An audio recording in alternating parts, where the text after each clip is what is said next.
ലിങ്ക്ഡിനിൽ എങ്ങനെ കരോസൽ image post ചെയ്യാമെന്നാണ് ഈ വീഡിയോയിൽ കാണിച്ചു തരാൻ പോകുന്നത്. അതിന് നമ്മൾ യൂസ് ചെയ്യുന്ന ഒരു ടൂൾ ക്യാൻവയാണ്. ആദ്യമായിട്ട് canva.com പോവുക. അവിടെ നമുക്ക് ലിങ്ക്ഡിൻ കരോസൽ ഇമേജ് എന്ന് സെർച്ച് ചെയ്ത് കൊടുത്തു കഴിഞ്ഞാൽ ഒരുപാട് ടെംപ്ലേറ്റ്സ് അവൈലബിൾ ആണ്. ഇതിലേതൊരു ഫ്രീ ടെംപ്ലേറ്റ് സെലക്ട് ചെയ്യുക. ആ ടെംപ്ലേറ്റ് സെലക്ട് ചെയ്തിട്ട് നമുക്ക് വേണ്ട ഡീറ്റെയിൽസ് എന്താണ്, ഒരു 3, 4, 5 സ്ലൈഡ്സ് ആണ് പ്രിപ്പയർ ചെയ്യേണ്ടത്.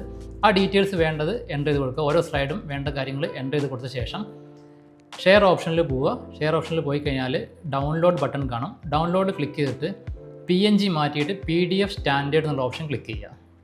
ഇത് ഡൗൺലോഡ് ചെയ്തെടുക്കുക. നമുക്കൊരു PDF ഫോർമാറ്റിൽ നമ്മൾ ക്രിയേറ്റ് ചെയ്ത ആ ഒരു ഇമേജസ് കിട്ടും. ഒരു ഒറ്റ ഫയലായിട്ടായിരിക്കും കിട്ടുന്നത്.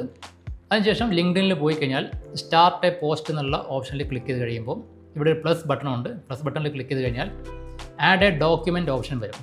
ആഡ് എ ഡോക്യുമെൻറ്റ് ക്ലിക്ക് ചെയ്ത് ചൂസ് ഫയലിൽ പോയി കഴിഞ്ഞാൽ നമ്മളിപ്പോൾ ഡൗൺലോഡ് ചെയ്തിട്ടിരിക്കുന്ന ആ ഒരു ഫയൽ നമുക്കവിടെ കാണാൻ പറ്റും. ആ ഡൗൺലോഡ് ചെയ്ത ഫയൽ PDF ഫയൽ അപ്ലോഡ് ചെയ്ത് കൊടുക്കുക. ഒരു ടൈറ്റിൽ കൊടുക്കാൻ പറയും. എന്തെങ്കിലും ടൈറ്റിൽ എൻ്റർ ചെയ്യുക.